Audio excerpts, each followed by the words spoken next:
Hey guys, in this video I'm going to show you how to quickly refund on JoyaGoo. If you find this video helpful, please consider to like this video and subscribe to my channel. In saying that, let's just jump straight into the video.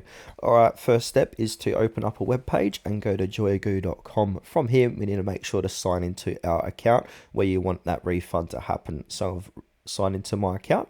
Now I want to go ahead and click on user profile in the top right hand corner, and then from here we need to go ahead and click onto my orders. Now it's going to take us to our order page inside of here. So yeah, basically go ahead and locate the item. So click on the specific item. There may be a button like request with refund or return or report problem.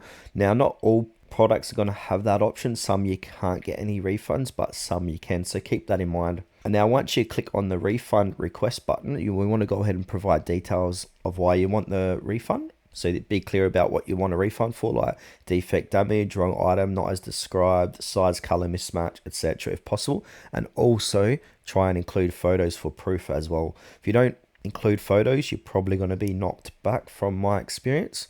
And then from there, submit the refund request. So there may be a form, fill it out and submit it. Sometimes you may need to wait for JoyaGoo to inspect the QC photos or confirm the issue as well. Now, if there is no refund option or form, don't worry. We can also contact customer support via their email or live chat.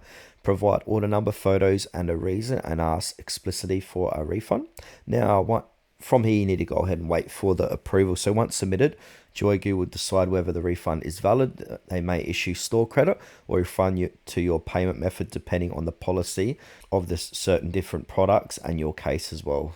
Now, if they require you to return the item or provide more evidence, follow their instructions exactly to the T. And then from there, simply confirm of refund. So after approval, verify that your refund or credit is processed. And now this may take some days.